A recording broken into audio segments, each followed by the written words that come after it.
Só um ponto que me chamou a atenção e dependendo das pessoas que estão assistindo aqui, pode ter gerado um pouco de confusão. Você falou da questão, dependendo do momento de carreira que o médico está, se ele quer contribuir mais ou menos para a aposentadoria, vai ser melhor um regime ou vai ser melhor algum outro regime. Você pode explicar isso melhor para a gente? É o seguinte, hoje, dentro do Simples Nacional, de acordo com a mudança que eles fizeram em 2018, existe um termo chamado fator R. O fator R, dentro do Simples Nacional, é o que vai definir ele pagar. Olha a diferença de imposto, hein? O fator R é o que vai definir ele pagar ou 6% de imposto ou 15,5% de imposto. Qual a diferença? E o que define esse fator R? É o Prolabore seu, é o quanto que ele quer contribuir. Se ele quer contribuir muito do Prolabore, ele quer fazer uma aposentadoria já desde... Quando você está falando de contribuir... Quando você está falando de contribuir, você está falando da contribuição para o INSS, né? Exato, Prolabore do INSS. Então só para deixar claro aqui para o pessoal, quando o Bruno está falando de aposentadoria, ele não está falando do plano de aposentadoria, de uma construção de patrimônio de aposentadoria, que é que muitas vezes a gente fala que não. Está falando da contribuição obrigatória ali para o INSS, né? Prolabore. Exato. Todo médico, quando abre uma empresa, você é obrigado a ter um Prolabore.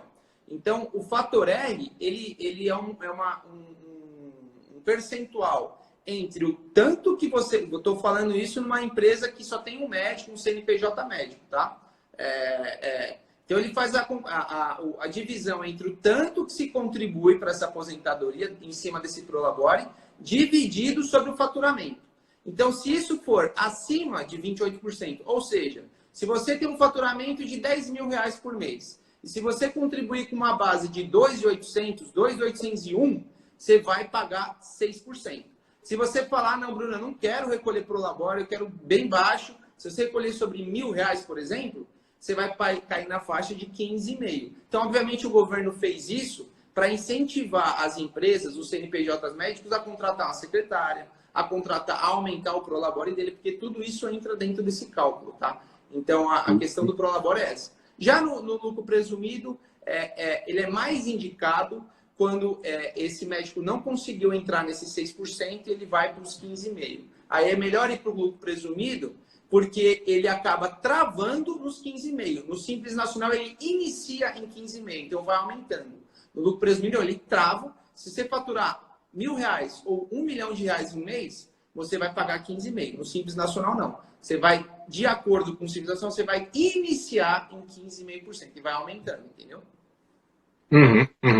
Sendo que, mas dependendo do fator R, aí eu acabei até me confundindo um pouco. Dependendo, então, do fator R, você vai ser pelo Simples, mas dependendo do quanto você recolher de Prolabore, você pode pagar ali 6% de imposto. No 6 ou 15,5%. Então, dependendo do fator R sobre, referente ao Prolabore sobre o faturamento, que é o fator R, você vai pagar ou 6% ou 15,5%. Então, por isso que muitas vezes o Simples Nacional não é tão vantajoso, tá? Porque muitos médicos, eles não querem, justamente por o Brasil ser um país tão instável, onde você não sabe o amanhã da Previdência, não sabe o que fazer com relação à Previdência do Prolabore, eles falam assim, não, recolhe sobre o mínimo, tá? Então, ele acaba automaticamente caindo no 15,5%, porque justamente o médico hoje fatura em torno de 10, 15, 20 mil reais. Então, para ele conseguir atingir esse fator R aí, ele tem que ter um Prolabore alto, até algumas vezes sobre o teto. Então, muitos médicos optam por não aumentar isso. Mas isso é interessante. Pode perguntar. Isso é interessante quando a gente fala isso, porque muitas vezes aí está a diferença de você recolher imposto de renda sobre o seu faturamento, né? Sobre o salário ali, que você... o salário não, o faturamento, no final das contas. Entre você pagar 27,5% ou você conseguir pagar até 5%, né? Então, a economia... Deixa eu ver se eu consigo fazer um cálculo grosseiro aqui. Não sei se você tem alguma simulação aí, Bruno, mas vamos supor o médico que tem um faturamento, tem um salário de atendimento de 15 mil reais. Se for 10 mil, a gente está falando uma diferença de 600 reais para 3 mil reais, vai. 6% para 30%. 15 mil reais, pagaria 4 mil e poucos reais de impostos, né? 3 mil e poucos reais de impostos, na verdade. 3 mil e poucos reais de impostos. ou, fazendo o planejamento tributário da forma correta, poderia se pagar, ao invés dos R$ 3.900, né? Então, Exato. Isso de forma legal. Claro, a gente está falando aqui de